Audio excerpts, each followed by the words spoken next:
दोस्तों, एक बार फिर आपका स्वागत है हमारे यूट्यूब चैनल ज्ञान श्री एजुकेशन में। जैसा कि पिछली वीडियो में हम क्लास 10th के साइंस के 71 क्वेश्चन सॉल्व कर लिए हैं। इस क्वेश्चन में हम आगे 20 क्वेश्चन और देखेंगे। तो चलिए देखते हैं। अगला क्वेश्चन क्या है कि कह रहा है धातुओं तथा मिश्र धातुओं की प्रतिरोधकता बहुत कम होती है जिसका परिसर होता है। तो इसका परिसर क्या होता है? 10⁻⁻8 से 10⁻⁻6 ओम मीटर होता है, जो कि इस ऑप्शन में दिख रहा है।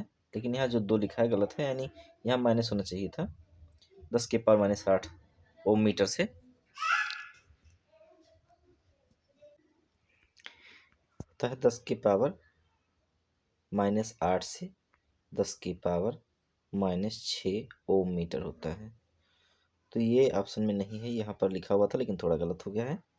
चलिए अगले क्वेश्चन में चलते हैं। लिखा है अर्धचालक का ताप बढ़ने पर उसका प्रतिरोध। तो भाई जब अर्धचालक का ताप बढ़ता है तो उसका प्रतिरोध जो है वो घटता चला जाता है। अगला क्वेश्चन है यदि चांदी के तार का ताप बढ़ाया जाए तो उसका प्रतिरोध। भाई अर्धचालक में तो ताप बढ़ाने पर प्रतिरोध घटता है, लेकिन धातुओं में ताप बढ़ाने पर प्रतिरोध जो है वो बढ़ता है, यानी बढ़ेगा। ऑप्शन ए सही है। अगला है यदि R1 तथा R2 दो प्रतिरोध समांतर श्रेणी में जुड़े हैं तो समतुल्य प्रतिरोध होगा। भाई प्रत्येक से कम होगा। क्या होगा? कम हो जाता है। समांतर श्रेणी में जो प्रतिरोध होता है वो क्या हो जाता है? कम हो जाता है। यदि 4 समान प्रतिरोधों को श्रेणी क्रम में जोड़ दिया जाए तो उनका तुल्य प्रतिरोध 20 ओम होता है यदि प्रत्येक प्रतिरोध होगा। तो भाई अगर तुल्य प्रतिरोध कितना हो जा रहा है? 20 ओम हो जा रहा है, तो तुल्य प्रतिरोध क्या होगा? तो देखते हैं, 4 प्रतिरोधों को किस क्रम में जोड़ना है? श्रेणी क्रम में। तो श्रेणी क्रम में क्या होता है? R प्लस R 4 बार जोड़ना है, तो कितना हो जाएगा? 4R। और टोटल कितना हो जाता है? तुल्य 20 हो जाता है। तो भाई 4R बराबर 20 ओम। तो 4 पंचे 20, यानी R बराबर कितना हो जाएगा? 5 ओम। चलिए आगे बढ़ते हैं। अगला क्वेश्चन है धातुओं में धारावाहक होते हैं।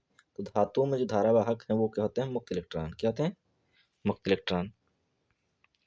अगला है एक बल्ब में मिनट में 120 कूलम आवेश प्रवाहित हो रहा है, विद्युत धारा। तो I बराबर क्या होता है? Q upon T। क्या होता है? Q upon T। Q कितना है? 120। और टाइम है, देखिए 1 मिनट दिया मैंने, 60 सेकंड कर देंगे। तो 0 से 0 6 दूनी 12, यानी 2 एम्पियर। चलिए आगे बढ़ते हैं। किस उपकरण में धन और ऋण चिन्ह नहीं होता? तो भाई ये मीटर वोल्ट मीटर सब में होता है। कुंडली में धन और माइनस प्लस माइनस नहीं होता। चलिए आगे बढ़ते हैं। लंबाई बढ़ने से तार का प्रतिरोध, जैसे जैसे लंबाई बढ़ाते जाएंगे तार का प्रतिरोध भी क्या होता जाएगा? बढ़ता जाएगा, क्योंकि R क्या होता है? डायरेक्टली प्रोपोर्शनल L होता है। आपने पढ़ा होगा। तो जैसे जैसे हम क्या बढ़ाएंगे? लंबाई बढ़ाएंगे, वैसे वैसे प्रतिरोध बढ़ जाएगा। यदि 5 समान प्रतिरोधों को समांतर क्रम में जोड़ने पर उनका तुल्य प्रतिरोध 10 ओम हो तो प्रत्येक प्रतिरोध होगा। अगर देखिए किस क्रम में जोड़ना है इनको जोड़ना समांतर क्रम में। किस क्रम में? समांतर में। तो समान प्रतिरोध है, तो ऐसे देखिए समांतर क्रम क्या होता है? 1/R प्लस 1/R1, 1/R बराबर 1/R1 प्लस R2, यही होता है।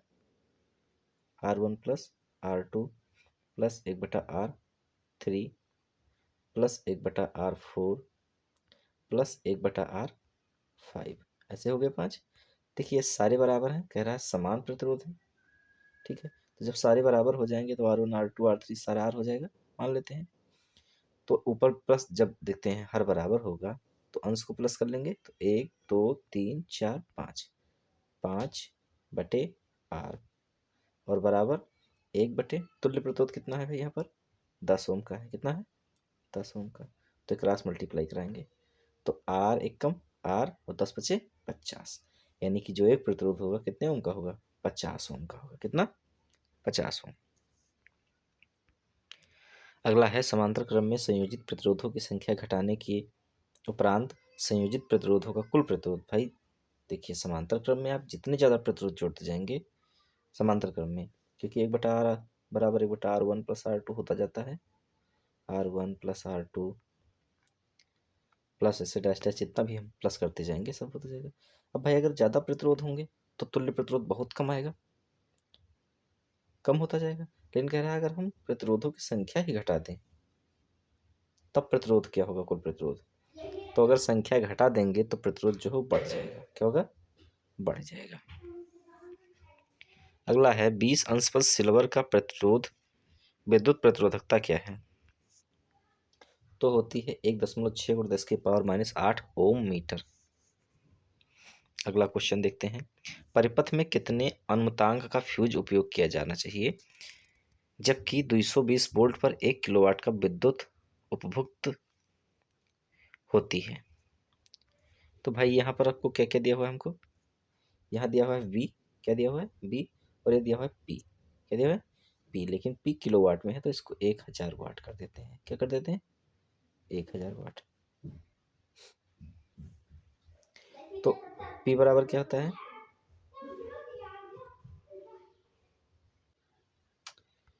P बराबर BI, क्या होता है BI। तो भाई P कितना है, पावर है 1000, और B कितना है 220, I कितना है निकालना है। तो ये डिवाइड करेंगे, देखिए 22×5 = 110, लगभग 5 एम्पियर की जो फ्यूज होगा कम से कम 5 एम्पियर रहने का होना चाहिए, तभी 30 किलोवाट का हम उस पर चीज़ें चला सकते हैं। इससे कम का होगा तो नहीं चला पाएंगे ना, क्योंकि 4.5 लगभग आएगा, और 5 एम्पियर कम से कम होना चाहिए तभी तो यूज हो पाएगा। परिपथ में किन्हीं दो बिंदुओं के बीच का विभवांतर मापा जाता है। तो विभवांतर मापने के लिए किसका उपयोग करते हैं, वोल्टमीटर का। निम्न में से किसका अर्थ जल होता है भाई, तो जल का मतलब होता है हाइड्रो। क्या होता है, हाइड्रो। ताप बढ़ने पर चालक का प्रतिरोध, ताप बढ़ाने पर चालक का प्रतिरोध है वो बढ़ जाता है। क्या हो जाता है, बढ़ जाता है। अगला है रेशम द्वारा रगड़ने पर कांच की छड़ में उत्पन्न आवेश है। तो रेशम रगड़ने पर कांच पर क्या आता है,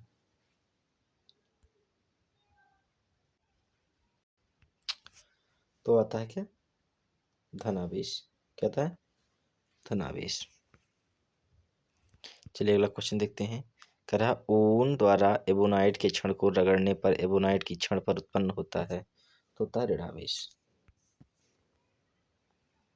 दो आवेशित वस्तुओं पर लगने वाले बल पर कौन सा नियम लागू होता है, तो वो होता है कूलाम का नियम। क्या होता है, कूलाम का नियम, F directly proportional Q1 Q2 अपान R²।